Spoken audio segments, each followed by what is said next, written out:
कृष्ण भगवान आ गए, कहते सनातन तुम्हें विपरीत हो, तुम्हें नहीं जरूरत प्रभु, नहीं मैं आपके परिक्रमा की बिना मुझे शांति नहीं मिलती। कितना महत्व है गोवर्धन की परिक्रमा का। तो भक्त के आगे सदा भगवान जो है चुप हो जाते हैं, क्योंकि भक्तों का इतना भाव होता है। भगवान ने एक शिला दी उनको कि सनातन ये शिला ले लो, इसमें मेरा चरण चिन्ह है और लकड़ी एक गाय का खुर है, इसकी तू 4 बार परिक्रमा करोगे तो गोवर्धन की एक परिक्रमा हो जाएगी। तो राजा दामोदर मंदिर में ये शिला आज भी विराजमान है। इस शिला पर आज भी, एक बार हम बहुत पहले जब राजा दामोदर मंदिर में गए तो पुजारी को हम जानते नहीं थे, शायद पहली बार ही हम गए थे। पुजारी खुद, हम खड़े थे वहाँ विग्रहों के दर्शन कर रहे थे, पुजारी वो शिला उठा के ले आया, गोवर्धन शिला। बोलो गिरी गोवर्धन भगवान की। तो कहता है ये सनातन गोस्वामी को भगवान ने स्वयं दी थी शिला। ये देखो भगवान का चरण चिन्ह है, गाय का खुर है और लकड़ी का निशान है। तो इसकी 4 परिक्रमा करने से गोवर्धन की परिक्रमा ये सनातन जी को दी थी भगवान ने। तो और हमारे गुरुदेव आखिरी दिनों में प्रभुपाद कमजोर हो गए, उन्होंने सारे संसार के लोगों के कर्म अपने पर लिए। सदगुरु जब दीक्षा देते हैं तो कर्म लेते हैं, सब नहीं कर्म ले सकते। ऐसे जो गुरु जो करोड़ों शिष्य बनाते हैं थोड़ा वो उनके लायक ही नहीं है, कर्म लेने वाले भी बिरले होते हैं। और प्रभुपाद जी ने ये बात की चर्चा मैंने पहले भी की है। मुझे प्रभुपाद जी ने कहा था,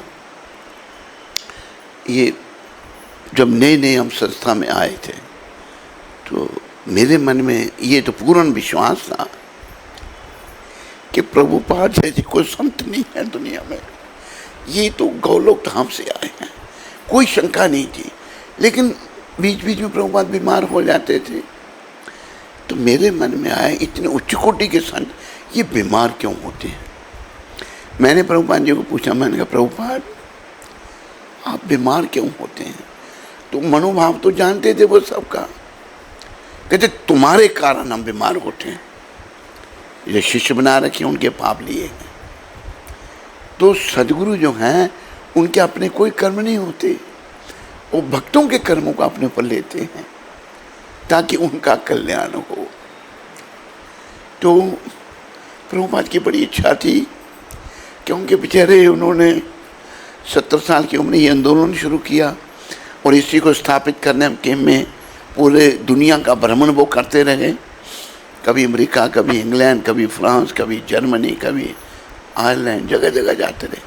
और उनका ऐसा महान व्यक्तित्व था, इतने वो महान थे, जहाँ भी जाते वहाँ मंदिर स्थापित हो जाता था। जो पहले एक छोटा मंदिर स्थापित हुआ इंग्लैंड में और फिर बड़ा मंदिर हुआ कौन सी जगह थी, वॉटफोर्ड में, वॉटफोर्ड जगह है, वो इतनी बड़ी जगह है। वो जगह कैसे, प्रभुपाद जी की कृपा से एक जॉर्ज हैरिसन था, बहुत बड़ा गायक था, वो गाता था, प्रभुपाद जी को मिलकर बड़ा प्रभावित हुआ। वो सारी जगह उसने लेके दी, अरबों खरबों की जगह, वो बहुत सारी जगह। वहाँ तो पहला मंदिर था बरी प्लेस में, दूसरा मंदिर वहाँ बनाया प्रभुपाद की कृपा से। तो प्रभुपाद का इतना प्रभाव था, जगह जगह लोग दान देते थे। ये सब उन्हीं का वैभव है, उन्हीं की कृपा है। जहाँ आज हम राधा कांत के चरणों में यहाँ विराजमान हैं, ये भी प्रभुपाद की ही कृपा है। उनकी कृपा के बिना हम नहीं आ सकते थे यहाँ। तो आखिरी दिनों में प्रभुपाद जी ने ये इच्छा व्यक्त की थी। उन्हें कहा था कि मैं गोवर्धन की परिक्रमा करना चाहता हूँ। तो भक्त कहने प्रभुपाद आप इतने बीमार हैं, कहते बुल्लक काट पर ही मेरे को रख देना, बुल्लक काट में मैं परिक्रमा करूँगा। इतना भाव था प्रभुपाद का। कल उन्हीं का सिमरन करते हुए, उनकी कृपा की याचना करते हुए हम रात के 1 बजे यहाँ निकले। 1 बजे ठीक रहेगा या थोड़ा और जल्दी है? 1 2 3 4 5 6 7 बजे तक परिक्रमा पूरी हो सकती है।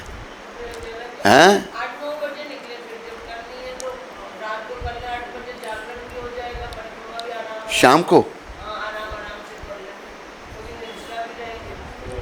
हैं? मंगल आरती रास्ते में ही कर लेंगे। भक्त लोग होंगे रास्ते में ही मंगल आरती कर लेंगे। शाम को 8 बजे सब लोग सहमत हैं? तो ठीक है, माता जैसे कह रही है, माता की बड़ी इच्छा थी, तो 8 बजे ही कल यहाँ से हम निकलेंगे। इतनी देखो कितनी कृपा है गिरिराज जी महाराज की, भगवान की, कि लोग सारी रात चलते रहते हैं, सारी रात परिक्रमा कर रहे हैं। तो हमें भी ये अपना सौभाग्य प्राप्त हो, हम सभी जो हैं। तो कल 8 बजे सभी तैयार रहें। 8 9 10 11 12 1 2 बजे तक तो हो जाएंगे, फिर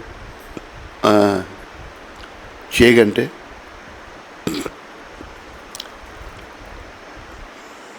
क्या क्या कहते हैं आप लोग?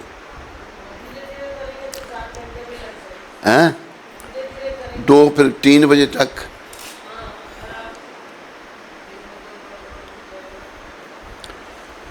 चलो कल मतलब जागरण भी हो जाएगा ना, इसी तरीके से रात का जागरण और परिक्रमा सब हैं।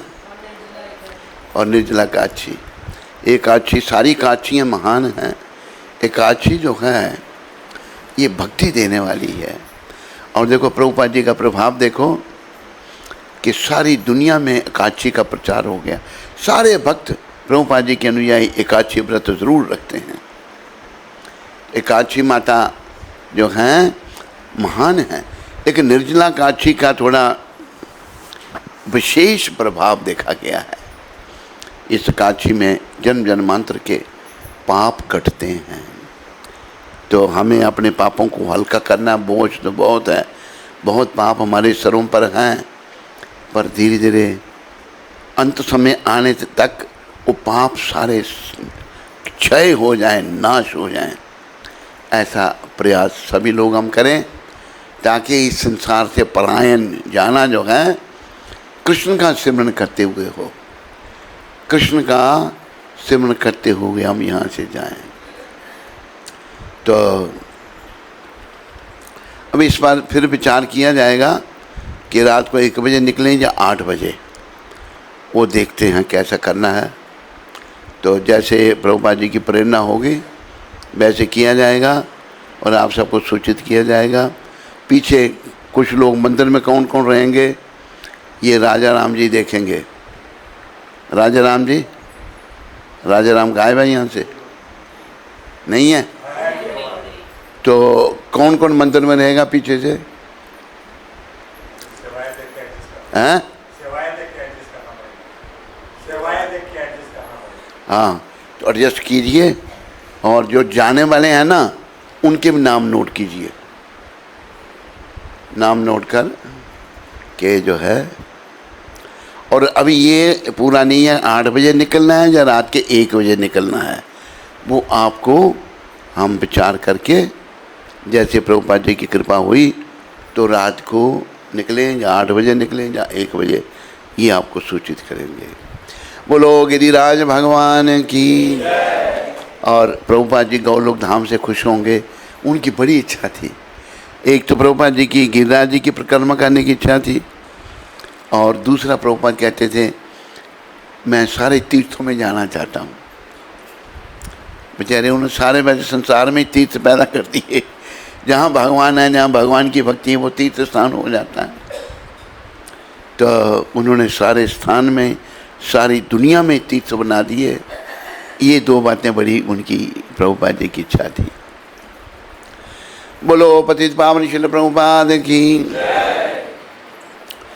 स्कंद पुराण में तुलसी देवी की प्रशंसा इस प्रकार की गई है। मैं तुलसी देवी को नमस्कार करना चाहता हूँ, क्योंकि ये पाप कर्मों के समूह को तुरंत नष्ट कर देती हैं। इनके स्पर्श अथवा दर्शन मात्र से मनुष्य सारे क्लेशों तथा रोगों से विमुक्त हो सकता है। इनको नमस्कार करने तथा इन पर जल डालने मात्र से मनुष्य यमराज के दरबार में भेजे जाने के भय से मुक्त हो जाता है। जो व्यक्ति कहीं भी तुलसी देवी को उगाता है, वह निश्चय ही भगवान श्री कृष्ण का भक्त बनता है। जब तुलसी दल भक्तिपूर्वक भगवान श्री कृष्ण के चरण कमलों पर अर्पित किए जाते हैं तो भगवत प्रेम का पूर्ण विकास होता है।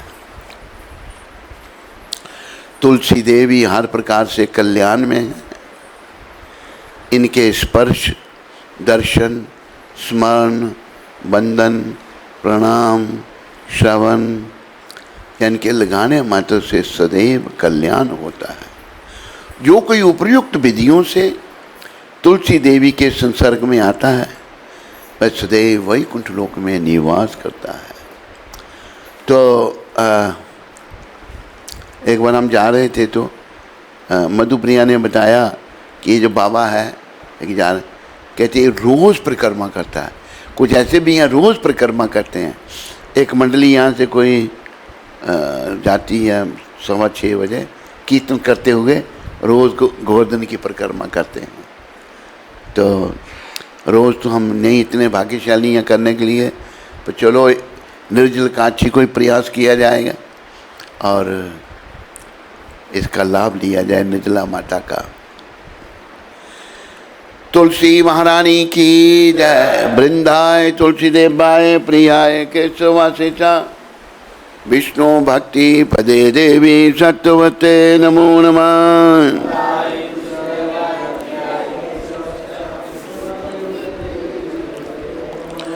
वृंदाय तुलसी देवाय प्रियाय केशवासे च विष्णु भक्ति पदे देवी सत्वते नमो नमः।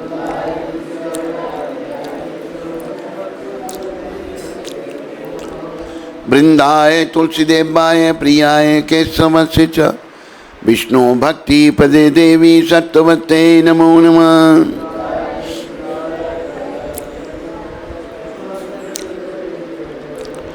तुलसी महारानी वृंद देवी की।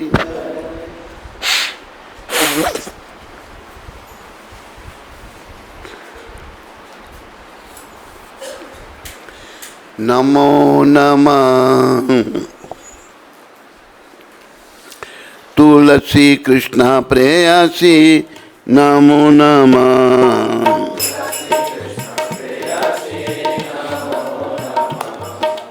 राधा कृष्ण सेवा पावो ए अभिलाषी।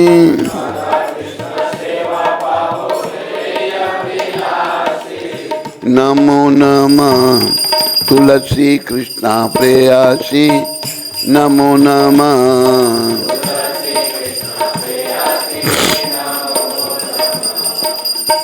ये तुम्हार शरण लाए तारा वंश पूरन है।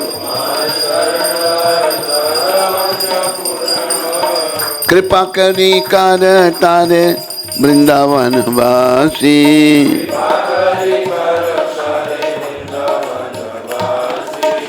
नमो नमः तुलसी कृष्ण प्रेयसी नमो नमः।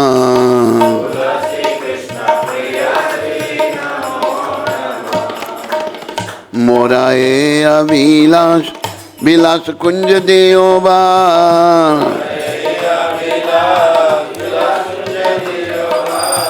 नयने गरीब सदा युगल रूप राशि।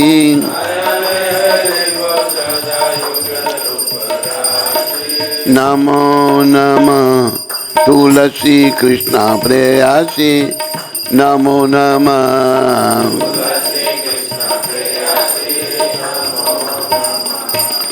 ऐ निवेदन धर सखीर अनुगत कर,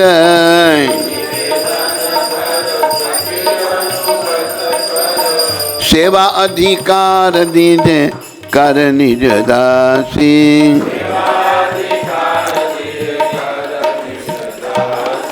नमो नमः तुलसी कृष्णा प्रेयसी, नमो नमः।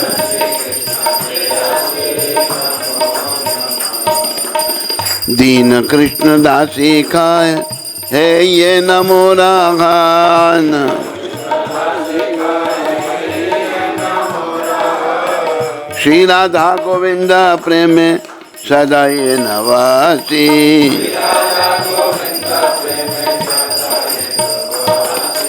नमो नमः तुलसी कृष्णा प्रेयसी, नमो नमः।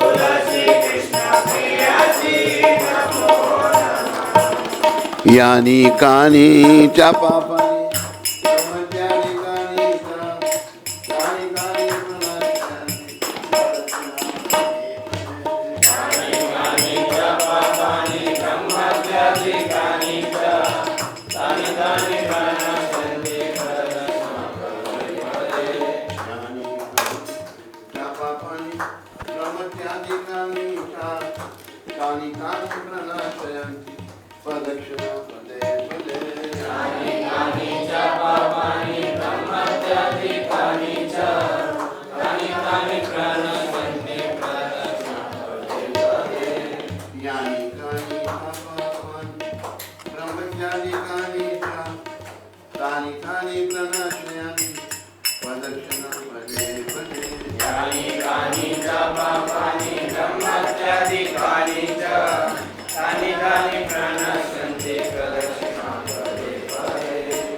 ब्रह्मचारी कानी च कानी कानी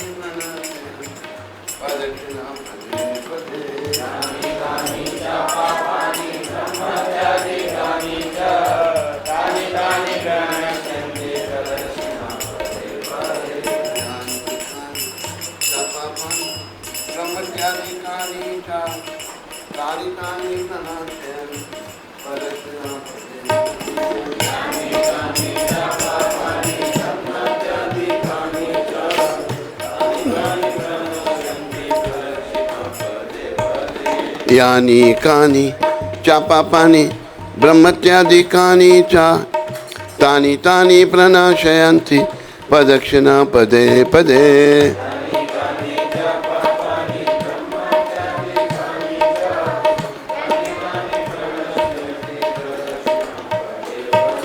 यानी कानि च पापानि ब्रह्मत्यादिकानि च तानि तानि प्रणाशयन्ति प्रदक्षिणा पदे पदे।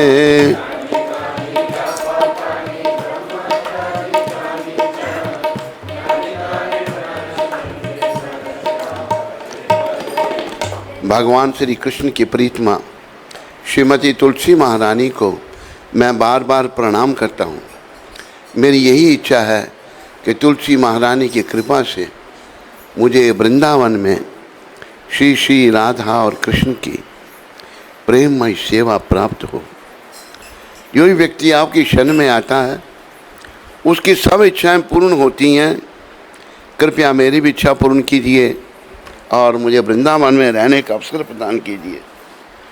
मेरी यही इच्छा है कि मैं वृंदावन के कुंजों में निवास करूं ताकि श्री श्री राधा और कृष्ण की प्रेम लीलाओं के दर्शन प्राप्त कर सकूं। तुलसी महारानी, मेरी आपसे यही प्रार्थना है कि आप मुझे किसी गोपी का दास बना लीजिए, कृपया अपना दास बना लीजिए और प्रेममय सेवा का अधिकार दीजिए। दीन कृष्णदास ये प्रार्थना करता है कि मेरा हृदय सदा श्री श्री राधा गोविंद के प्रेम रस में डूबा रहे। तुलसी महारानी की जय। वृंदाय तुलसीदेवाय प्रियाय केशवासिता विष्णु भक्ति पदे देवी सत्यवते नमो नमः।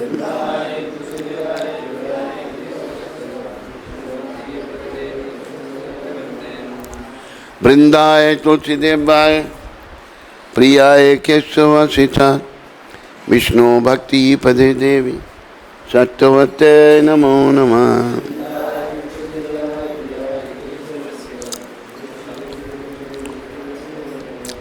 वृंदाय तुलसीदेवाय प्रियाय केशवासिता विष्णु भक्ति पदे देवी सत्यवते नमो नमः।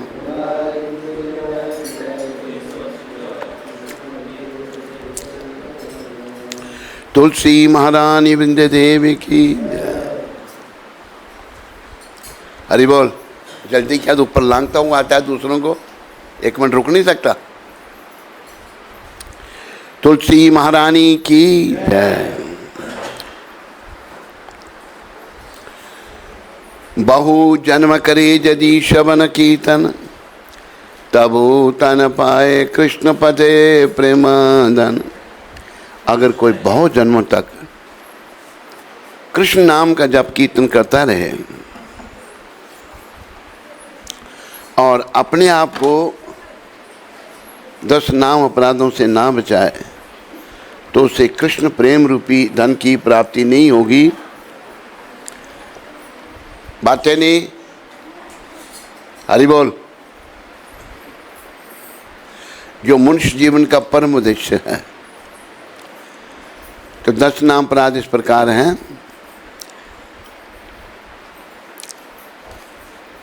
पहला नाम अपराध उन भक्तों की निंदा करना है जिन्होंने कृष्ण प्रचार के लिए अपना जीवन अर्पण किया हुआ है। दूसरा नाम अपराध शिव ब्रह्मादि देवताओं को भगवान कृष्ण के नाम के बराबर अथवा स्वतंत्र समझना है।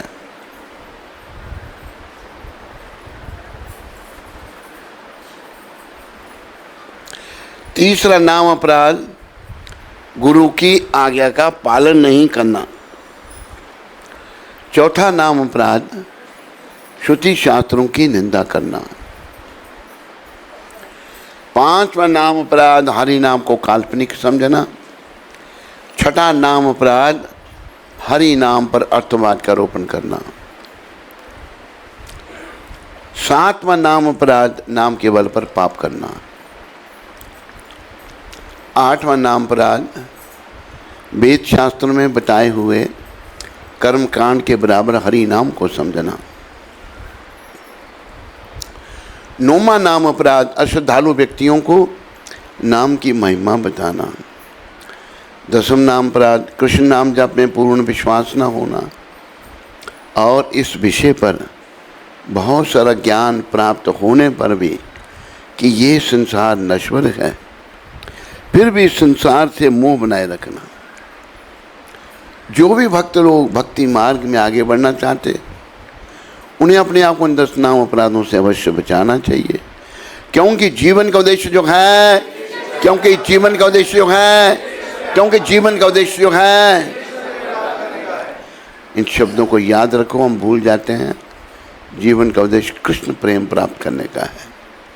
जप करते समय जप की ओर ध्यान न देना ये भी एक नाम अपराध है।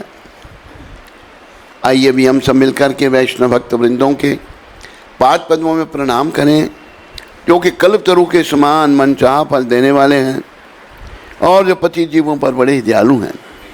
वांछा कल्पतरुभ्यश्च कृपा सिंधु वैव च पतितानां पावनेभ्यो वैष्णवेभ्यो नमो नमः।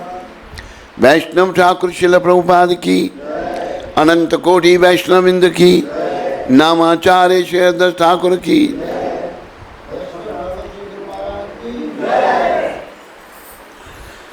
वैष्णव ठाकुर श्री हरिचंद्र दास बाबा जी महाराज की। तो आज 10 तारीख है और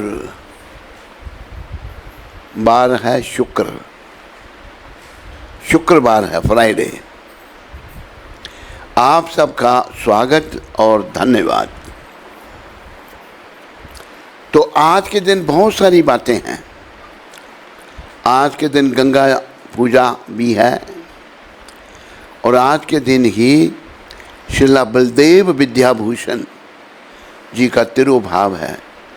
बलदेव विद्याभूषण जी का हमारी संप्रदाय में बहुत बड़ा नाम है। ये भी एक बड़े महान आचार्य हुए हैं। आज के दिन बलदेव जी जो हैं धाम में चले गए थे और श्रीमती गंगा माता गोस्वामिनी का आविर्भाव भी आज के दिन ही है। तो गंगा पूजा के बारे में क्या निकाला भाई तूने? हैं? आज के दिन अच्छा ये बनन आया और कुछ है लिखा हुआ गंगा। अच्छा तो अच्छा उधर गंगा सागर। तो आज गंगा पूजा मतलब आज के दिन गंगा माता प्रकट हुई थी। गंगा माता कैसे प्रकट हुई थी? गंगा माता जो हैं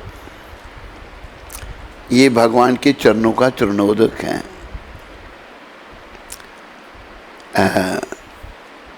पृथ्वी पर कब आई थी वो आज का दिन है। तो कैसे जब भगवान बामन रूप में बलि महाराज के पास आए। बामन रूप छोटा तो रूप था भगवान का। बलि महाराज के पास जब आए तो बलि महाराज ब्राह्मणों के बड़े राक्षस कुल में पैदा हुए। बलि महाराज प्रहलाद महाराज के पौत्र थे। बलि महाराज के पिता का नाम था विरोचन, महाराजा विरोचन। तो देखो अपने कुल का प्रभाव होता है। बलि महाराज बड़े ब्राह्मणों के बहुत बड़े सेवक थे। तो बहुत बड़ा यज्ञ कर रहे थे बलि महाराज। तो भगवान ब्राह्मण रूप में, बटुक रूप में, बामन रूप में छोटे से आ गए। बलि महाराज जब आए अपना बामन भगवान बलि महाराज के पास जब आए तो बलि महाराज यज्ञ में बैठे थे। शुक्राचार्य यज्ञ करवा रहे थे। देखो राक्षसों को भी गुरु होते हैं। प्रभुपाद जी शुक्राचार्य को सेमिनल गुरु कहते हैं। तो गुरु महाराज यज्ञ करवा रहे हैं तो सूचना दी गई बलि महाराज राजा हैं। कहा कि एक ब्राह्मण आए हैं, वो आपसे मिलना चाहते हैं। तो बलि महाराज यज्ञ में बैठे हैं। तो उन्होंने कहा कि उनको बैठाओ। कहते नहीं, कहते मुझे जल्दी मिलना है, भगवान आए हैं लीला करने के लिए। तो बलि महाराज उठ के आ गए। आगे जब तो बामन देव को प्रणाम किया। बामन देव क्या चाहिए आपको? क्या मैं आपकी सेवा करूं? कहते राजन ज़्यादा लालच नहीं होना चाहिए। मुझे 3 पग पृथ्वी चाहिए, बस 3 स्टेप। तो बलि महाराज हंसने लगे। ब्राह्मण देव क्या मांग रहे हैं आप? कहते बस इतना ही पर्याप्त है। तो कहते हैं कि पहले संकल्प किया, आप जो मांगोगे मैं दूंगा। वो पानी अपना वर्णन आता है, जग में पानी जब लाया गया तो शुक्राचार्य समझ गया कि भाई ये मेरे शिष्य को छलने के लिए भगवान आ गए हैं, विष्णु भगवान आ गए हैं। ये याद रखो, विष्णु कृष्ण एक ही हैं। तो जग में पानी डालने के लिए छोटा सा रूप बनाकर शुक्राचार्य अंदर को उसके पानी नहीं निकल रहा यज्ञ से, संकल्प नहीं करने दे रहे। समझ के लूट लेंगे ये मेरे शिष्य को। तो ये भौतिक बात है ना, लालच। तो बोला तीला डालो, तीला डालो। तो जाके शुक्राचार्य की आंख में लगा। शुक्राचार्य एक आंख के काने हो गए बेचारे। फिर भी कहते बलि को, बलि मत दे इसको कुछ भी, ये विष्णु तुम्हें छलने के लिए आया है। तो बलि महाराज अपना उनके दादा का प्रभाव था। कहते कि विष्णु कुमार तो सब मांगने जाते हैं, अगर ये विष्णु हैं, विष्णु कुमार तो सब मांगने जाते हैं, ये मेरे पास मांगने आए हैं, मैं बड़ा भाग्यशाली हूँ। इतना सब कुछ ले लेंगे तो लेने दो, सब कुछ ही नहीं है। तो ये है भक्त की भावना। बलि महाराज, तो फिर शुक्राचार्य ने बलि महाराज को श्राप दे दिया था। बोलो कोई बात नहीं, श्राप दे दो मेरे को, आप कुछ भी। श्राप क्या था ये ना पता करना है, ये क्या श्राप था मधुसूदन? श्राप क्या दिया था बलि महाराज ने? हैं? संपत्ति तो भगवान ले जाए, संपत्ति तो सब चली गई थी, कुछ और श्राप था, ये शुक्राचार्य ने दिया था। हाँ नहीं, क्या दिया था?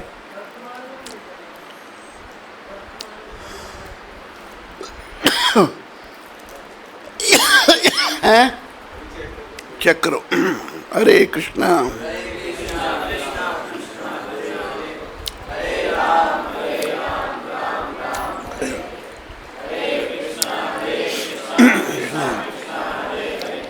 अरे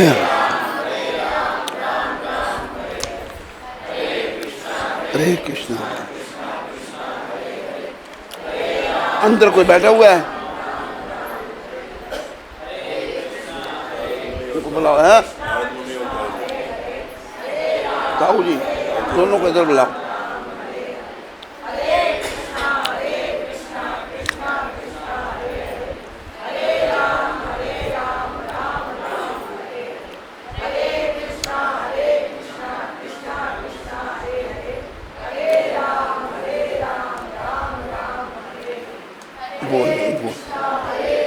बोलते नहीं।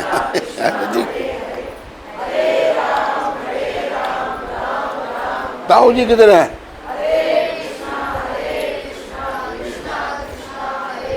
अंदर कहाँ बैठे हो? हैं?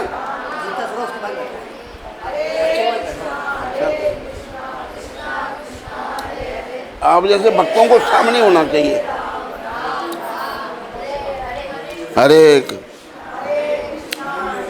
क्या?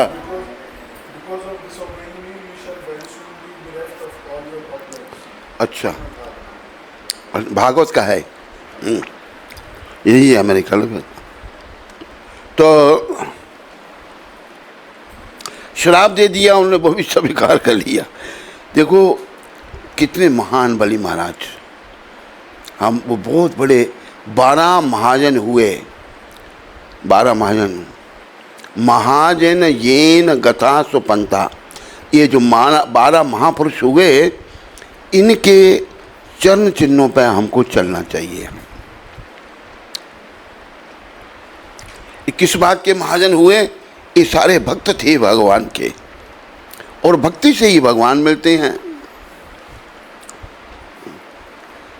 स्वयंभूर नारदहा शंभु कुमारा कपिलो मुना, प्रहलादो जनको भीष्मो बलि वर्याया सखी वयम, द्वादशे ते बिजानिमो धर्म भगवतम भटा, गुह्यम विशुद्धम दुर्बोधम यम ज्ञत्वा मृतम शृणुते। इसका अनुवाद भी लिखना था ना इस श्लोक का, ये बड़ा जरूरी श्लोक है।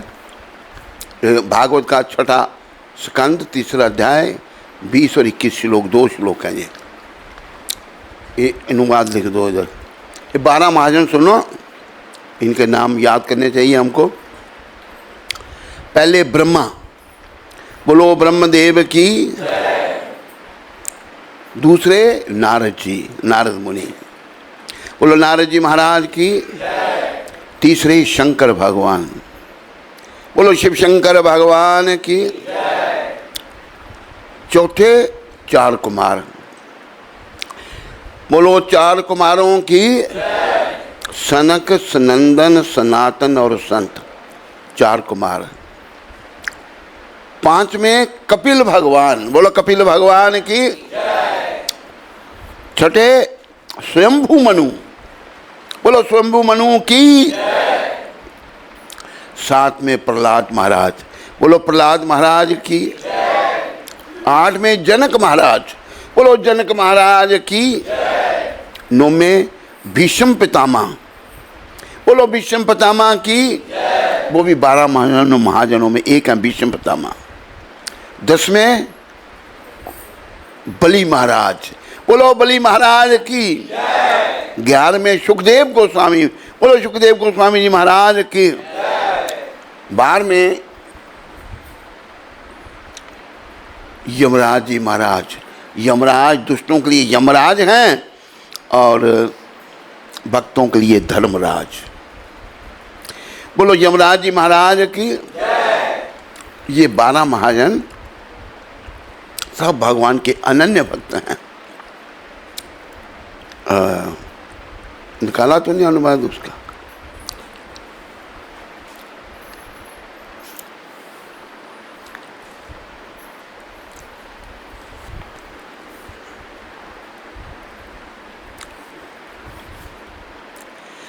ब्रह्मा जी बस ये नाम ही है। ये जो है तीसरे छठे स्कंद में तीसरा अध्याय 20वां श्लोक, ये पता कौन कह रहे हैं?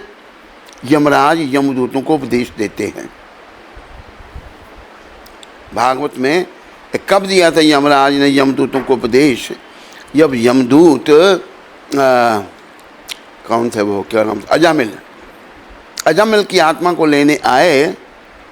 तो अजामिल जो हैं, बड़ी लंबी कथा आप सब जानते हैं। उनकी जो वैश्या पत्नी थी, असली पत्नी को छोड़ दिया था उन्होंने, वैश्यागामी थे अजामिल जी। किसी ने उनको कह दिया था, उस वहाँ पर कानकोबर के थे अजामिल, तो वहाँ पर यूपी के कुछ संत आए, भले कोई महात्मा, कोई भक्त का घर बताओ, उन्हें भोजन पाना है। किसी ने मजाक कर दिया, अजामिल के घर जाओ। अजामिल के घर में जब आए, वो समझ गए भाई ठीक नहीं, पर अच्छा। इतनी देर में अजामिल जी आए, वैश्या ने उनका स्वागत भी किया। वैश्या के अभी वर्णन आता है, वैश्या भी वृद्धावस्था को प्राप्त हो गई थी। अजामिल भी काफ़ी उम्र थी उसकी, लेकिन पाप नहीं छोड़े थे उसने। तो वैश्या गर्भवती थी। ये वर्णन आता है भक्तमाल में।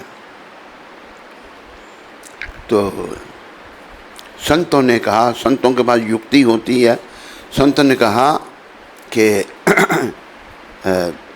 तुम्हारे घर पुत्र होगा, उसका नाम नारायण रखना। आखिरी पुत्र था ये, उसके बड़े बच्चे बहुत थे, वैश्य से वृद्धावस्था में बच्चे जन्म ले रहे थे। तो अजामिल कहता, नारायण यहाँ आओ, नारायण यहाँ बैठो, बच्चे को नारायण भोजन करो, नारायण मेरे साथ सो जाओ। तो मतलब भगवान का नाम उच्चारण हो रहा है। अजामिल ने नारायण बेटे को पुकारा था। पापी महान को भी भव सिंधु से तारा था। तो जब अजामिल का अंतिम समय आया, तो यमदूत लेने आ गए उसको। यमराज ने भेजे अपने यमदूत लेने आए जब, तो यमदूतों की शक्ल बड़ी डरावनी बताई है। बड़े उनके ऐसे चेहरे बड़े डरावने, क्योंकि जैसे पुलिस वाले होते हैं उनसे भी लोग डरते हैं सारे।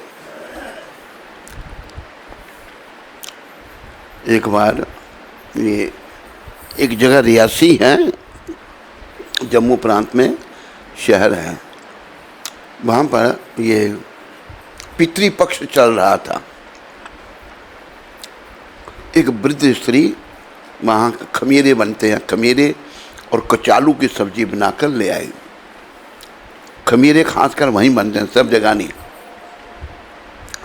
बनाकर ले आई तो उधर बौली में ही है, रियासी में। तो बौली पर 2 पुलिस वाले, एक हेड कांस्टेबल एक सिपाही आए नहाने के लिए। तो वो माता उनको कहती है, बेटा ये मैंने खमीरे और कचालू की सब्जी है, तुम लोग खा लो। उन्होंने भी एक दूसरे को देखा, पुलिस वालों ने खा ली। ये तो पूछते, माई तूने हमें ये कचालू की सब्जी खमीरे हमें क्यों खिलाए? कहते बेटा भी पितृपक्ष चल रहा है, पितृपक्ष में यमदूतों को मनाया जाता है, तो मैंने सोचा पृथ्वी पर तुम ही यमदूतों के रूप में दोनों एक दूसरे से बात करें हंसने लगे। तो ये पृथ्वी पर यमदूतों के स्वरूप हैं जी, पुलिस के चक्कर में जो पड़ जाए मार मार के दुर्गति कर देते हैं। तो यमराज ने जब यमदूतों को भेजा अजामिल की आत्मा को लेने के लिए, तो अजामिल ने आखिर में अभी जब यमदूतों को देखा वो घबरा गया। उसने उस अवस्था में अपने पुत्र को बुलाया। अजामिल ने नारायण बेटे को पुकारा था। उसने अपने पुत्र को याद किया, नारायण। जब नारायण कहा, क्योंकि ध्यान उसका उसी शब्द में था, सारे पाप उसके समाप्त हो गए। अजामिल ने नारायण बेटे को पुकारा था, पापी महान को भी भव सिंधु से तारा था। ये है भगवान के नाम की महिमा। तो तुरंत विष्णुदूत आ गए वहां पर। वो बोला छोड़ो इसको। वहां उनका वार्तालाप चला, यमदूतों का और विष्णुदूतों का। ये भागवत में सारा वर्णन है। तो आकर विष्णुदूतों के सामने यमदूत थोड़े खड़े हो सकते हैं? हो सकते हैं? एक बोल रहा है जोर से, बाकी चुप हैं। हो सकते हैं? नहीं हो सकते। तो गए महाराज, आपने उसके आत्मा को लेने के लिए भेजा था। माँ ऐसे 3 व्यक्ति आ गए, शंख चक्र गदा पद्म धारण किए हुए, बड़े सुंदर। वो हमको भगा दिया उन्होंने वहाँ से। तब यमदूतों को यमराज ने ये उपदेश दिया था। ये जो श्लोक है, स्वयंभूर नारदहा शंभु कुमारा कपिलो मुना प्रहलादो जनको भीष्मो बलिर वयासकीर भयम बलिर वयासकीर भयम। ब्रह्मा जी, नारद मुनि, शिवजी, 4 कुमार, भगवान कपिल, देवहूति के पुत्र कपिल भगवान, स्वयंभू मनु, प्रहलाद महाराज, जनक महाराज, भीष्म पितामह, बलि महाराज, सुखदेव गोस्वामी तथा मैं असली धर्म के सिद्धांतों को जानने वाले हैं। अपना नाम ले, तथा मैं भी असली सिद्धांतों को हम जानते हैं, धर्म के सिद्धांतों को। तो उन्होंने कहा भाई जो भगवान का नाम ले लेता है उसके पाप समाप्त हो जाते हैं। तो ये यमराज का यमदूतों को उपदेश है। बोलो यमदूतों की। अरे दिल्ली क्यों बोलते? बोलो यमराज जी की। बोलो 12 महाजनों की।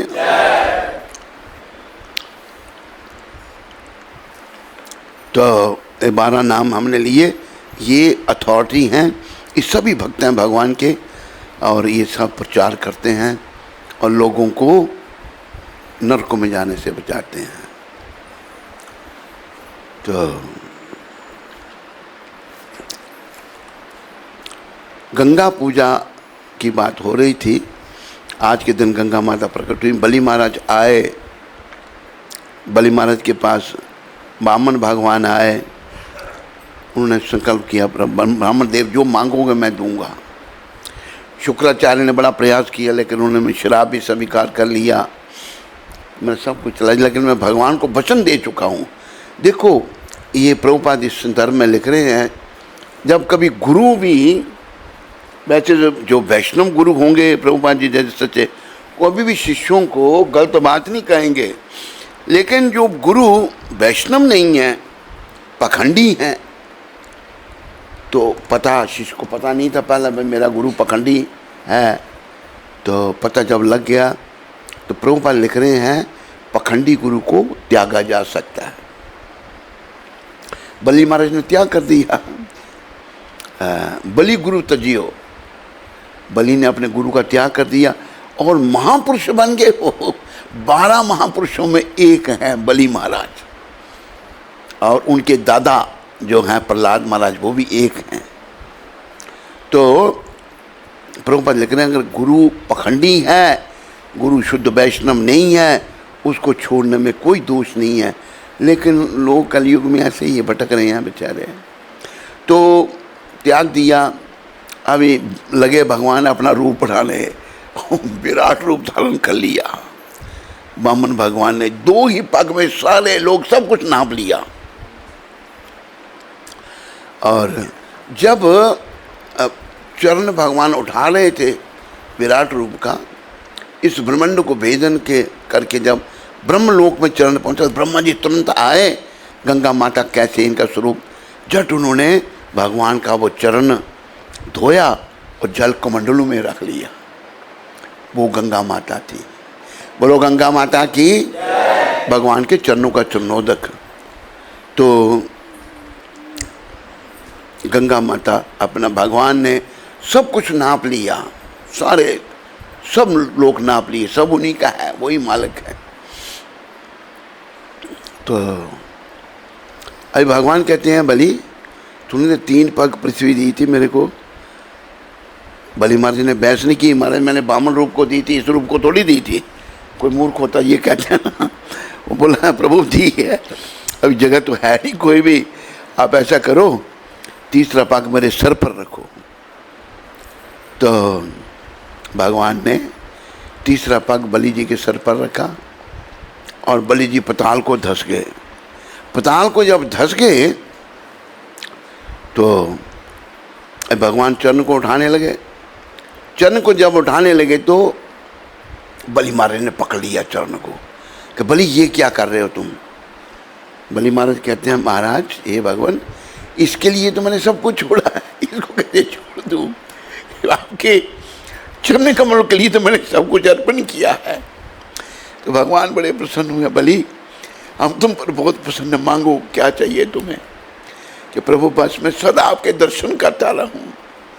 आज भी पताल में द्वारपाल के रूप में भगवान विष्णु जो हैं बलि के पास रहते हैं, सदा दर्शन देते हैं उसको। तो फिर गंगा माता आज पृथ्वी पर आई थी। पृथ्वी पर कैसे आई, क्यों आई, वो भी वो कथा निकालनी थी थोड़ी तूने। पृथ्वी पर कैसे हैं, हैं?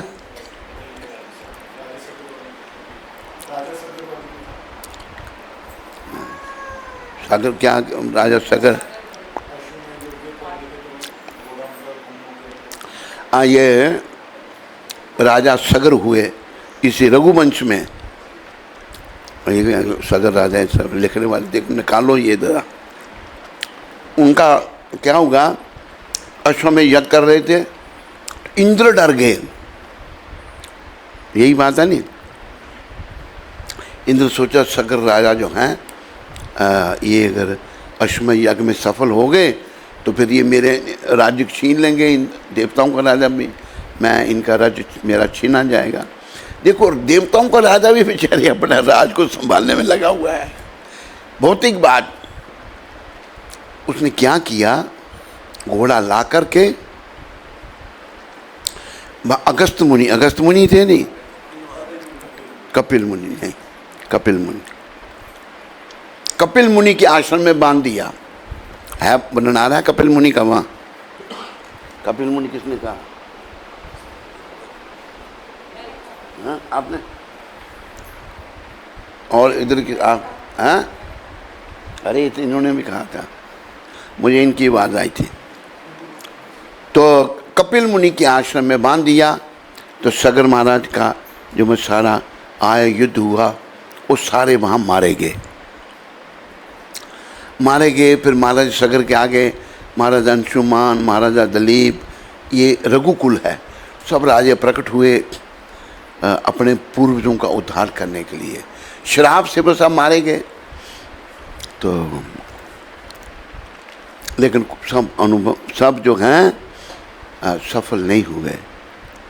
तो उसी कुल में फिर प्रकट हुए भगीरथ जी महाराज। बोलो महाराजा भगीरथ जी की जय। उन्होंने घोर तपस्या की गंगा मैया को पृथ्वी पर लाने की। तो जब तपस्या की पृथ्वी पर लाने के लिए, तो गंगा मैया कहती हैं महाराज भगीरथ, मैं पृथ्वी पर तो आऊँगी, पर मेरा वेग इतना है, मेरा वेग कोई नहीं संभाल सकता, मैं पाताल को चली जाऊंगी। तो फिर माता कि तुम शंकर भगवान को अगर मना लो तो शंकर भगवान मेरे वेग को रोक सकते हैं और कोई नहीं रोक सकता। बोलो शिव शंकर भगवान की। तो फिर महाराजा अपना भगीरथ ने शंकर भगवान की आराधना, बड़ी तपस्या की। शंकर भगवान प्रकट हुए, क्या चाहिए आपको? कहते गंगा माता पृथ्वी पर आएंगी, उनको आप ही यहाँ रख सकते हैं, उनका वेग इतना, उन्हें तो पाताल लोक को चली जाएंगी वो। अच्छा, तो महाराजा अपना सगर को प्रसन्न करने के लिए शंकर भगवान ने अपनी इतनी जटाओं का विस्तार किया। जटाएं इतनी बढ़ गई उनकी, कहते हैं कि 10,000 साल गंगा मैया जटाओं में ही घूमती रहीं, इतना विस्तार था। फिर गंगा मैया को पृथ्वी पर छोड़ा गया। पीछे पीछे जो हैं वो आ रही हैं गंगा मैया। वेग जो है शंकर भगवान ने संभाला था। बोलो शंकर भगवान का एक नाम है, बोलो गंगाधर भगवान की जय। तो फिर उनके पूर्वजों का उद्धार हुआ। हमें भी देखो अपना भगीरथ जी से ये शिक्षा लेनी चाहिए, हमें भी अपने पूर्वजों का सोचना चाहिए। हमारे किस कुल में हम जब आए हैं, भक्ति करके अपना भी उद्धार करना, अपने पूर्वजों का भी उद्धार करना चाहिए, ये कर्तव्य होता है। तो महाराजा गंगा मैया के नाम भगीरथी गंगा भी है। तो आज के दिन गंगा माता पृथ्वी पर आई थी और गंगा पूजा होती है और लोग उधर भी जाते हैं। गंगा सागर कहा है, सब तीर्थ बार बार, गंगा सागर एक बार। गंगा सागर हमें मौका मिला जाने का, गंगा मैया जहाँ सागर में मिल जाती हैं गंगा माता। तो आओ, अभी बलदेव विद्याभूषण जी आज के दिन धाम को चले गए थे। इनका बड़ा उपकार है वैष्णवों के ऊपर। बलदेव जी की कथा हम पढ़ेंगे, तो और इनका से पहले आप सब जय घोष करो, श्रील बलदेव विद्याभूषण जी महाराज की जय। जो जब कोई आचार्य हमारे जिस दिन चले जाते हैं तो एक भजन गाया जाता है,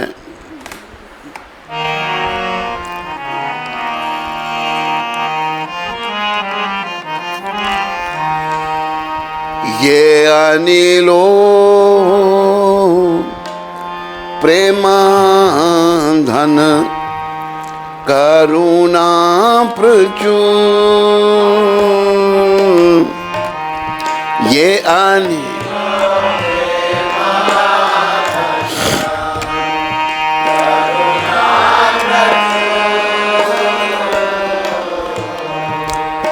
हे न प्रभु कोथा गेला आचार्य ठाकुर,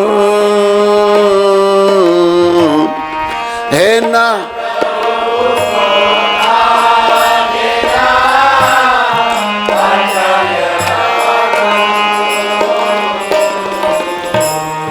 कहाँ मोरा स्वरूप रूपा, कहाँ सनातन, कहाँ मोरा सा,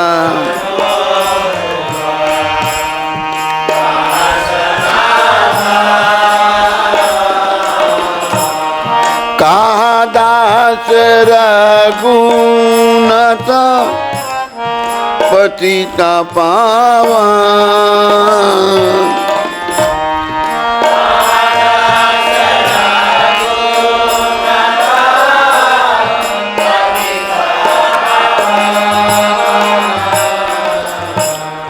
कहाँ मोरा भट युगा, कहाँ कबीरा, कहाँ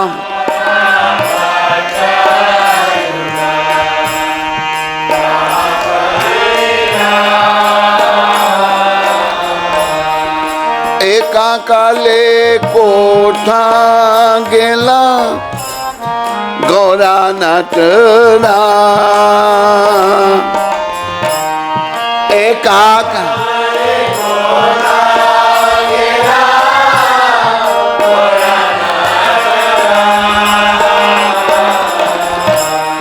पाशाने कुटीबो माता, अनिले पाशीबो पाषाण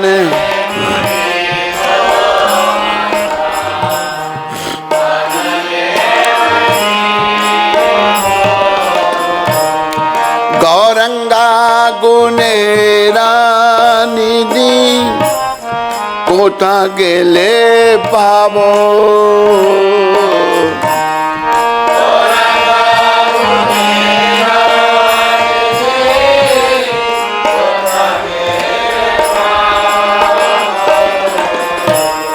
से सवा संगीरा संगे ये कोई लो मिला, से सवा संगी ये कोई से संग न पाया कांदे नरोत्तम दास, से संग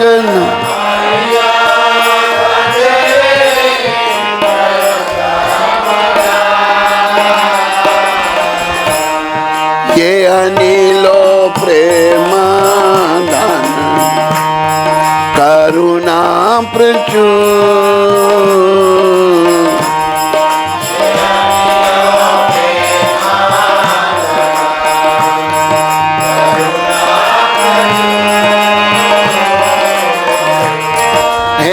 प्रभु कोथा गेला आचार्य ठाकुर,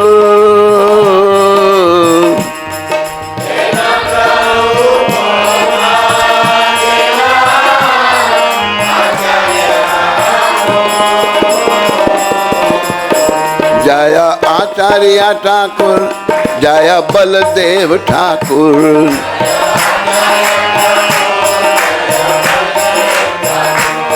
जय बलदेव विद्याभूषण, जय बलदेव विद्याभूषण, जय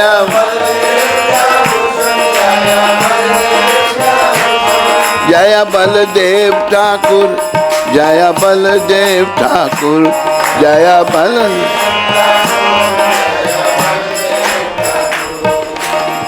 बोलो बलदेव विद्याभूषण जी महाराज की।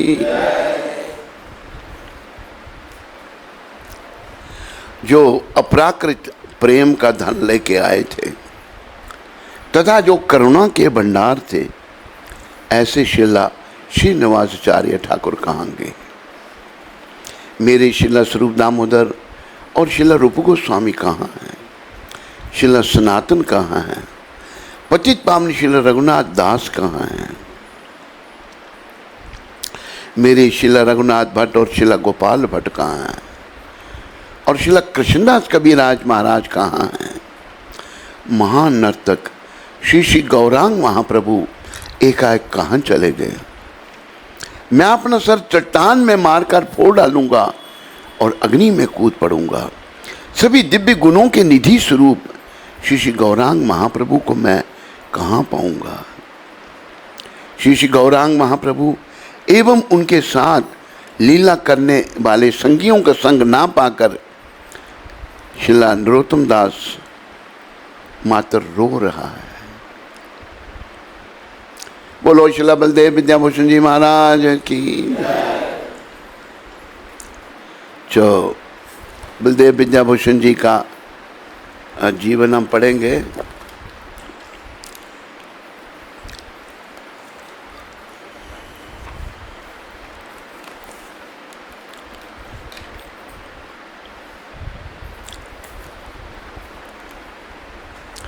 शिला बलदेव विद्याभूषण जो हैं श्री गोविंद दास, उनका नाम गोविंद दास था। और माता का निकाल देना।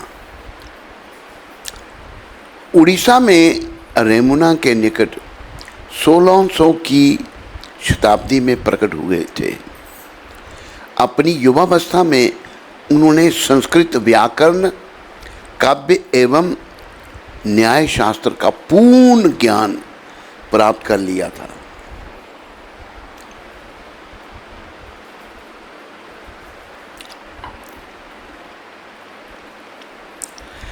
शंकर एवं मध्वाचार्य के भाष्यों का विवेचन करने के उपरांत उन्होंने श्रीपाद माधवाचार्य की तत्ववादी शिष्य परंपरा में दीक्षा ग्रहण की। देखो हमारी ये संप्रदाय भी जो है ब्रह्म माधव गौड़ीय संप्रदाय, इसके प्रणेता हैं ब्रह्मा जी महाराज और माधवाचार्य भी इसी संप्रदाय में हुए हैं। तो इसी संप्रदाय में ही बलदेव विद्याभूषण जी थे।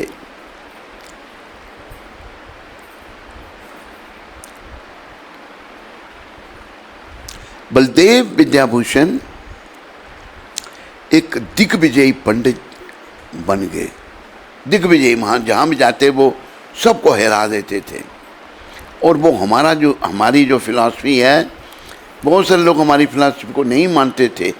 आगे वर्णन आएगा, आप सुनिए। लेकिन इनका इतना कंट्रीब्यूशन है शिला विद्याभूषण जी महाराज का, ये सबसे सर्वोपरि फिलॉसफी होगी। दिग्विजयी पंडित बन गए तथा तीर्थ स्थानों का भ्रमण करने लगे। जहाँ भी वे गए उन्होंने स्थानीय ऋषियों, विद्वानों व सन्यासियों को पराजित कर दिया। जहाँ जहाँ भी लोग थे उनको सबको हरा दिया। जगन्नाथपुरी में उन्होंने श्री राधा दामोदर गोस्वामी से श्री कृष्ण चैतन्य के अति उत्तम दर्शन की शिक्षा प्राप्त की तथा एक गौड़ीय वैष्णव के रूप में परिणित होने के पश्चात दीक्षा ग्रहण की। वृंदावन में उन्होंने शिला विश्वनाथ चक्रवर्ती ठाकुर के अधीन श्रीमद् भागवत का अध्ययन किया तथा राधा श्याम सुंदर को की आराधना की। देखो कि विद्याभूषण जी ने यहाँ पर ब्रिज में आकर शिला विश्वनाथ चक्रवर्ती ठाकुर, जिनका हम रोज़ ये गाते हैं संसार दावा, वो बड़े महान, वो भी बड़े महान हुए। उनसे उन्होंने सारा भागवत पढ़ा, ठाकुर के अधीन श्रीमद् भागवत का अध्ययन किया तथा राधा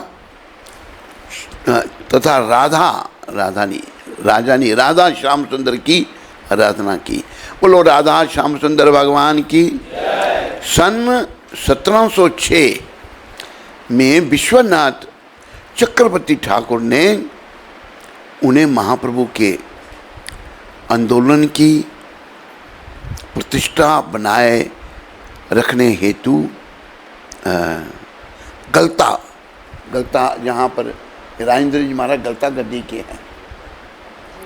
हैं, जयपुर गलता गद्दी जयपुर में है, राजस्थान में जयपुर के निकट भेजा। स्थानीय रामानंदी श्री वैष्णवों का एक वर्ग, ये रामानंदी वैष्णव हैं, राजेंद्र जी महाराज जो हैं, उनका एक वर्ग जो है दावा कर रहे थे कि बंगाली वैष्णव को गोविंद जी की पूजा करने का कोई अधिकार नहीं था, क्योंकि उनके पास वेदांत सूत्र पर कोई भाष्य नहीं था। वेदांत सूत्र पर कोई भाष्य नहीं था, इसलिए इनको गोविंद देव की पूजा करने का मतलब इनके ही पूर्वज राजेंद्र जी महाराज के पूर्वज उन्होंने ये दावा किया था। भगवान गोविंद देव जी के गोविंद देव ने बलदेव विद्याभूषण के सन्मुख गोविंद भाष्य वेदांत पर एक वैष्णव भाष्य स्वयं स्पष्टताया प्रकट किया। उनका उपदेश, उनका उपयोग करते हुए बलदेव ने गौड़िया वैष्णववाद को एक स्वतंत्र दर्शन के रूप में दृढ़तापूर्वक स्थापित किया। इन्होंने जो भाष्य लिखा, मतलब पहले ये नहीं मानते थे ना ये गलता गद्दी वाले, वो भी वैष्णव हैं, तो दृढ़तापूर्वक उसको स्थानीय की इन्होंने अपने जो वैष्णव हैं गौड़िया वैष्णव, गौड़िया वैष्णववाद को एक स्वतंत्र दर्शन के रूप में दृढ़तापूर्वक स्थापित किया। उन्होंने जयपुर में बंगाली वैष्णवों को गोविंद जी की सेवा में पुनः पदस्थ किया। गोविंद भाष्य वेदांत सूत्र पर एकमात्र भक्ति टीका है। भक्ति टीका इन्होंने बलदेव विद्याभूषण ने लिखी, क्योंकि जो बंगाली वैष्णव थे जयपुर में, उनको बोला ये इनको अधिकार नहीं है। बलदेव विद्याभूषण जी ने उनको स्थापित किया। बंगाली वैष्णव ही अधिकारी हैं राधा गोविंद देव जी के। गोविंद भाष्य वेदांत सूत्र पर एकमात्र भक्ति टीका है। श्रीला बलदेव विद्याभूषण जी एक निष्किंचन परम भागवत थे। निष्किंचन, कोई चीज़ मतलब किसी चीज़ से उनका मोह माया नहीं था। उनके 24 से अधिक ग्रंथों एवं टीकाओं ने कृष्ण भावनामृत के उत्कृष्ट दर्शन तथा षड गोस्वामियों की गूढ़ रचनाओं को समझने में सहस्रों वैष्णवों की सहायता की। देखो जो हमारे गोस्वामियों के ग्रंथ थे, इन्होंने विद्याभूषण जी ने अपना उन पर भाष्य लिखे और हमारे गौड़िया वैष्णवों को 24 से अधिक ग्रंथों की रचना की, टीकाएँ लिखी और हमारे वैष्णवों को समझने का, उन्होंने समझाने का मौका दिया, सहायता की। क्योंकि वे मिथ्या अभिमान से मुक्त थे, उन्होंने अपने जन्म, माता पिता, कुल अथवा निजी जीवन के विषय में कभी नहीं लिखा। देखो जो हम तो अपने आप को आगे करते हैं ना, लेकिन वैष्णव नहीं करते अपने आप को आगे। अपने जीवन के बारे में कोई लिखा ही नहीं उन्होंने। श्री भक्तिविनोद ठाकुर जी कृत नवदीप धाम महात्म्य के अनुसार चैतन्य लीला में बलदेव विद्याभूषण जी श्री सार्वभौम भट्टाचार्य के दामाद श्री गोपीनाथ आचार्य हैं। ब्रिज में वे रत्नावली देवी नामक श्री राधा की नित्य दासी के रूप में सेवा करते हैं। चिल्ला बलदेव विद्याभूषण जी महाराज की जय। तो आज गंगा गोस्वामिनी माता हुई हैं, बहुत बड़ी महान भक्त हमारी संप्रदाय में। आज के दिन वो भी कहाँ हो बच्चों, आज के दिन ये माता जो हैं इनका आविर्भाव हुआ था। गंगा गोस्वामिनी माता प्रकट हुई थी। मेरी ऐनक नहीं निकाली इसमें।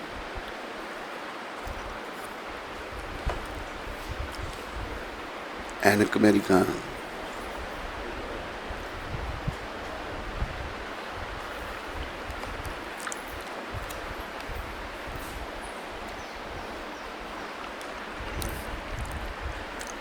बाल्यावस्था से ही बंगाल के राजा नरेश नारायण की पुत्री राजकुमारी, गंगा गोस्वामी एक राजा की पुत्री थी, राजकुमारी थी। और कैसे इनका गंगा गोस्वामी नाम पड़ा वो भी वर्णन आएगा। राजकुमारी वश शची देवी में भगवान श्री कृष्ण के प्रति अनन्य भक्ति अभिव्यक्त होने लगी थी। श्री कृष्ण के प्रति अपनी विशुद्ध आसक्ति के कारण उन्होंने विवाह करना भी अस्वीकार कर दिया। देखो,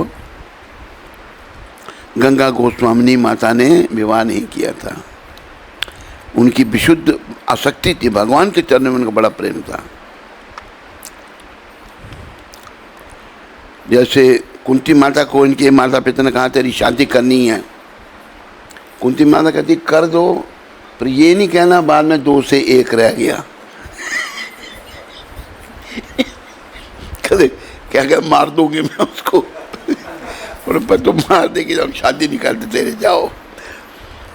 तो अविष्कार कर दिया, माता ने अस्वीकार किया, शादी नहीं करूँगी गंगा गोस्वामी। बोलो गंगा गोस्वामिनी माता की।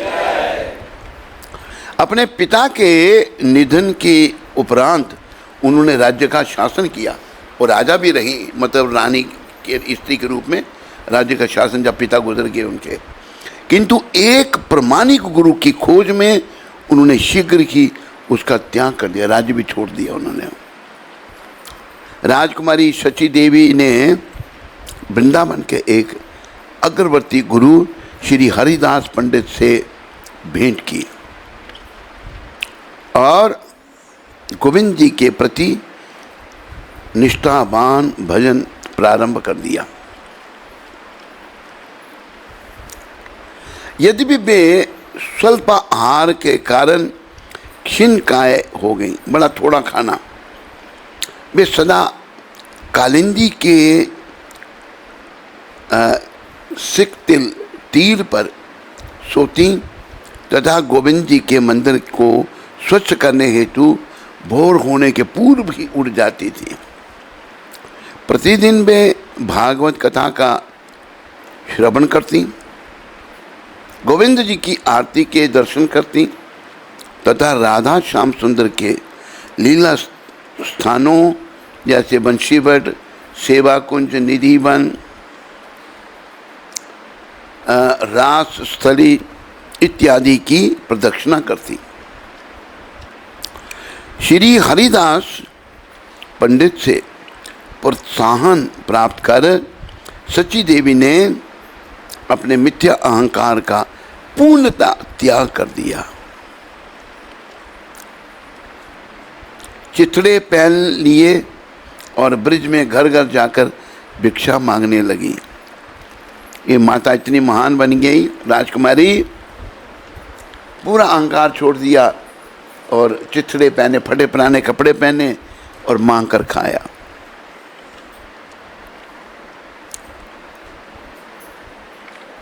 ब्रिजवासी उनका कठोर त्याग देखकर चकित रह गए। अपने गुरु के सुझाव पर वे श्री हरिदास जी की प्रिय शिष्य लक्ष्मी प्रिया देवी दासी का संग करने हेतु राधा कुंड चली गई। ठाकुर हरिदास के उत्तम आदर्श का पालन करते हुए लक्ष्मी प्रिया देवी प्रतिदिन श्री कृष्ण के 3 लाख नाम 192 माला का जप करती थी। ये दोनों स्त्रियां प्रतिदिन गिरि गोवर्धन की परिक्रमा करती, दोनों माताएं परिक्रमा करती थी। ये लक्ष्मी प्रिया माता और सची माता गिरि परिक्रमा करती और श्री कृष्ण की पूजा करती। अपने गुरु के आदेश पर सची देवी जगन्नाथपुरी में सार्वभौम भट्टाचार्य के घर चली गई। गुरु जी ने कहा तुम जाओ, पुरी में जाओ, भट्टाचार्य जी के घर में। सार्वभौम भट्टाचार्य एवं भगवान गौर सुंदर के अधिकांश नित्य परिकर पहले ही गौलोक वृंदावन लौट चुके थे। सच्ची देवी ने सार्वभौम के घर का पुनरुद्धार किया और जयपुर के एक ब्राह्मण द्वारा उन्हें प्रदत्त श्री श्याम राय के अर्च विग्रहों की उत्तम विधि से पूजा स्थापित की। वे प्रतिदिन श्रीमद् भागवत पर प्रवचन देती। उनके प्रवचन लोकप्रिय हो गए और उन्होंने मीलों दूर उपस्थित उत्सुक श्रोताओं को भी आकृष्ट कर लिया। अनेक ब्राह्मणों तथा राजा मुकुंददेव सहित बहुत से लोगों ने सची देवी से दीक्षा ग्रहण की। सच्ची माता जो थी इनसे दीक्षा ली, इतनी महान।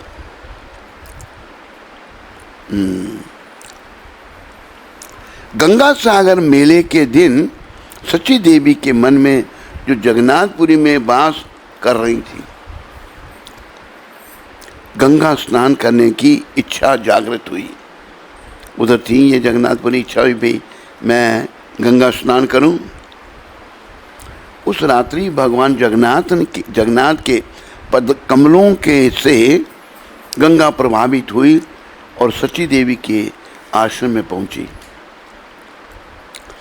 गंगा देवी के जल में प्रवेश कर सची देवी बहती हुई मंदिर के भीतर जगन्नाथ स्वामी के पदार बिंदुओं तक आ पहुंची।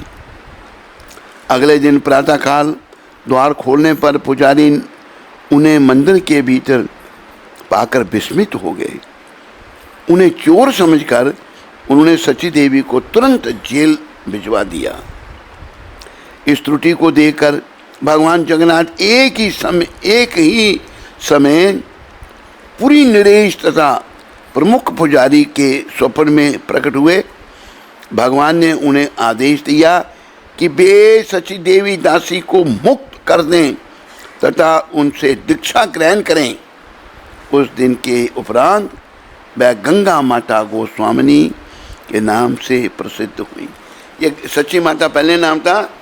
गंगा गोस्वामिनी कैसे बनी कि गंगा माता उनकी इच्छा हुई कि मैं स्नान करूं, गंगा सागर में जाऊं। गंगा माता ही वहाँ आ गई और उनको बहा कर मंदिर में ले आई।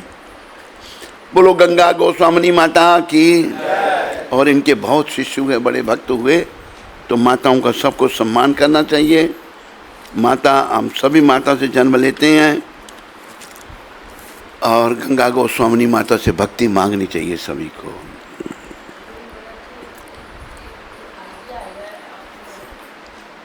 आइए थोड़ी कथा के बाद। हाँ हाँ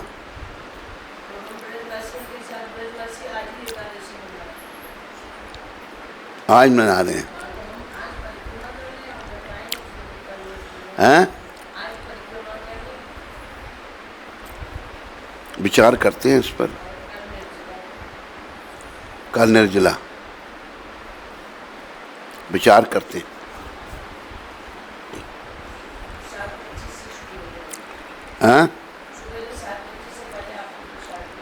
आज वो एकादशी शुरू हो जाएगी सुबह।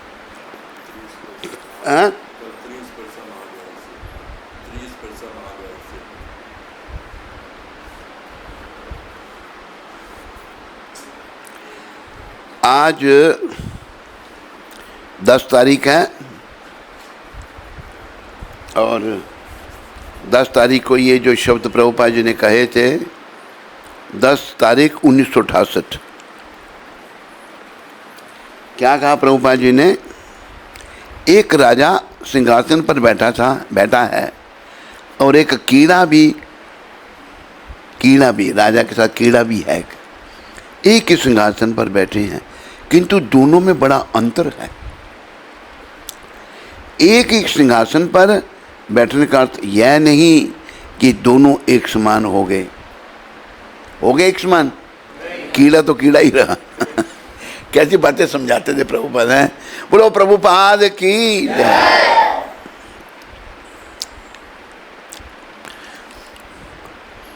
क्यों?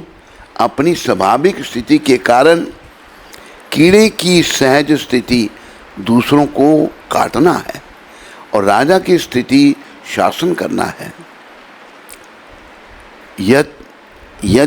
यद्यपि दोनों समान स्तर पर हैं, उनमें विशाल अंतर है।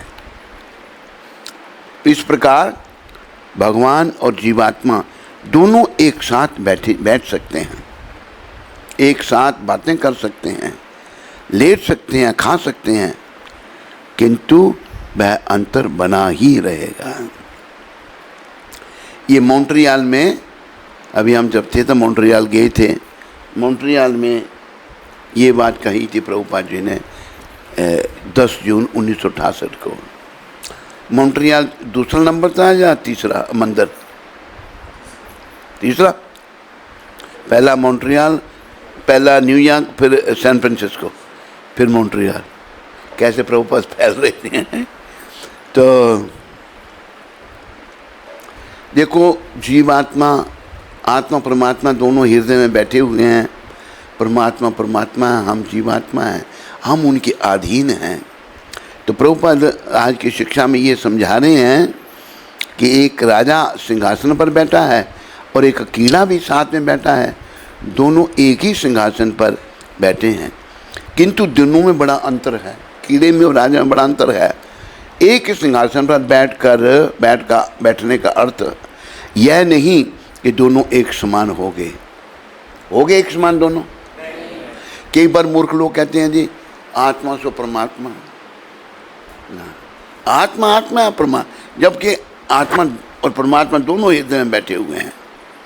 ये प्रभुपाद समझा रहे हैं। क्योंकि अपनी स्वाभाविक स्थिति के कारण कीड़े की सहज स्थिति दूसरों को काटना है और राजा की स्थिति शासन करना है। यद्यपि दोनों समान स्तर पर हैं, उनमें विशाल अंतर है। बैठे दोनों सिंहासन पर हैं, एक काटता है और एक शासन करता है, बड़ा अंतर है। इसी प्रकार भगवान और जीवात्मा दोनों एक साथ बैठ सकते हैं, एक साथ बातें कर सकते हैं, लेट सकते हैं, खा सकते हैं, किंतु वह अंतर बना ही रहेगा। भगवान भगवान है और जीवात्मा जीवात्मा है। बोलो परमपिता परमात्मा भगवान की जय। बोलो सभी जीवात्माओं की जय। हरे कृष्णा। तो बड़ा टाइम हो गया, अभी और टाइम नहीं, हम यहीं कथा को विराम देंगे। भागवत कल पढ़ेंगे, वैसे पढ़ना चाहिए था आज। हैं? परिक्रमा का विचार करते हैं कथा के बाद। अभी समाप्ति। कोई प्रश्न किसी को?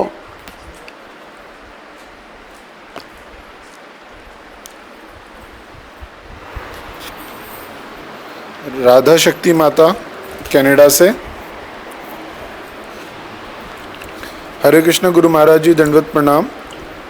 Our temple president is sick, very old and unable to come to temple. Our temple president is sick, very old and unable to come to temple. Our temple is very small and very few people are familiar with ISKCON. अब धीरे तो बड़े जल्दी बोला, सुनाई नहीं दे रहा पूरा। हमारे मंदिर अध्यक्ष बहुत बीमार रहते हैं और मंदिर नहीं आ पाते। हाँ। और हमारा मंदिर बहुत छोटा है और बहुत कम ही लोग ISKCON को जानते हैं। इस समय पर कोई अथॉरिटी नहीं है जो कि जनरल लोगों को विभिन्न कार्यक्रमों के लिए गाइड कर सकें। पिछले हफ्ते कुछ लोग मंदिर की किचन में घुस गए और वहाँ पर प्रसाद खाना शुरू कर दिया। मुझे बहुत बुरा लगा, लेकिन मैं उन्हें कुछ कह नहीं सकी क्योंकि मैं अथॉरिटी नहीं हूँ। अच्छा, अथॉरिटी नहीं कह तो सकती हो तुम भाई, तुम्हें कहना चाहिए था भाई मंदिर में नहीं खाओ, बाहर जाके खाओ। देखो ऐसा भी है, कई बार अथॉरिटी अगर नहीं है तो अगर अथॉरिटी जो नहीं है, किसी ने देखा किसी के साथ जुल्म हो रहा है, उसके पास अथॉरिटी कोई नहीं है, पर वो उसका कर्तव्य बनता है कि जुल्म को रोके, नहीं रोकता है तो गीता का सार निकलता है कि जुल्म करना पाप है और जुल्म को सहना महापाप है। अथॉरिटी अगर नहीं है तूने उनको बोलना था भाई किचन में थोड़ा खाया जाता है, बाहर जाके खाओ। तो तूने गलती कर दी है राधा शक्ति माता। हाँ, तू नहीं कह नहीं सकती, कहना चाहिए था तुमको।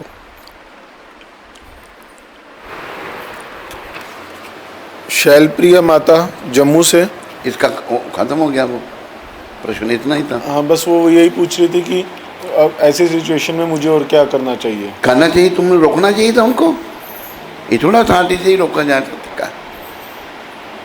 हाँ, हरे कृष्णा। परम पूज्य गुरु महाराज जी, आपके पावन चरण कमलों में कौन है ये?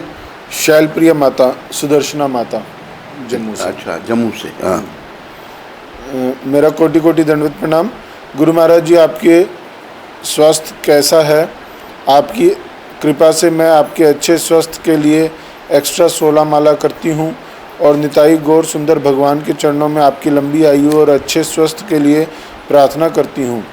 महाराज जी, आज मेरे बेटे पार्थ का जन्मदिन है। वो आजकल अच्छे से भक्ति नहीं कर रहा है। कृपया करके उसको अपना आशीर्वाद दीजिए ताकि वो अच्छे से भक्ति करे। हरे कृष्णा।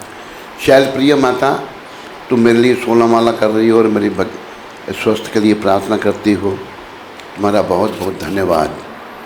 तो तुम्हारा पुत्र पार्थ, उसके लिए मेरी शुभकामनाएं हैं और मैं तुम्हें ये कहूँगा प्रभुपाद जी से प्रार्थना करो और नित्यानंद भगवान से प्रार्थना करो कि तेरा पुत्र भी भक्ति में लगे। धन्यवाद। सीमा महेश्वरी माता अंबाला से। हरे कृष्ण। गुरु महाराज जी के चरणों में मुझ पतित बेटी का कोटि कोटि दंडवत प्रणाम। महाराज जी, आज आपकी पुत्री कोमल का जन्मदिन है। कृपया उसे आशीर्वाद दीजिए कि उसकी भक्ति बढ़े और वो अपने लक्ष्य पर अग्रसर होकर होए। आपकी पतित बेटी। सीमा ने किया ना प्रश्न? जी, इनकी बेटी है कोमल, उसका जन्मदिन। हाँ, कोमल के लिए, कोमल का जन्मदिन है जी। कोमल के लिए सीमा माता मेरी शुभकामनाएं और प्रभुपाद जी से प्रार्थना करो, नित्यानंद भगवान से प्रार्थना करो कि तेरी बेटी को भक्ति का दान दें और भक्ति में तेरी बेटी आगे बढ़े। ललिता माता मुंबई से। नबिता, ललिता। ललिता जी। ये कोई दीक्षित नहीं इसका संपर्क पंडित जी है? तेरी माता। हाँ, ललिता माता क्या कह रही है? हरे कृष्ण। महाराज जी, दंडवत प्रणाम। महाराज जी, अगर स्वास्थ्य के कारण किसी का शरीर साथ ना दे निर्जला एकादशी रखने में तो क्या करें? डॉक्टर ने कहा है दवाई रोज़ लेनी है। देखो, अगर बीमार है कोई तो वो उसके बस में नहीं है ना। भगवान का सिमरन करो, ध्यान रखो भगवान के चरणों में। जब स्वास्थ्य ठीक नहीं है तो कैसे निर्जला रख सकती हो? तुम नहीं रख सकती। बस भगवान का सिमरन करो, फल फूल खा लेना, जूस वगैरह पीना, अन्न नहीं खाना, बस ये ध्यान रखना। सोनिया शर्मा माता अंबाला से। हरे कृष्ण। महाराज जी, दंडवत प्रणाम। महाराज जी, एकादशी को तुलसी माता में पानी डालते हैं कि नहीं और तुलसी को तोड़ सकते हैं क्या? एकादशी को नहीं तोड़ सकते पर पानी डाल सकते हैं, पानी डाल देते। पानी तो रोज़ देना चाहिए तुलसी माता को। हरे कृष्णा। हरे कृष्ण।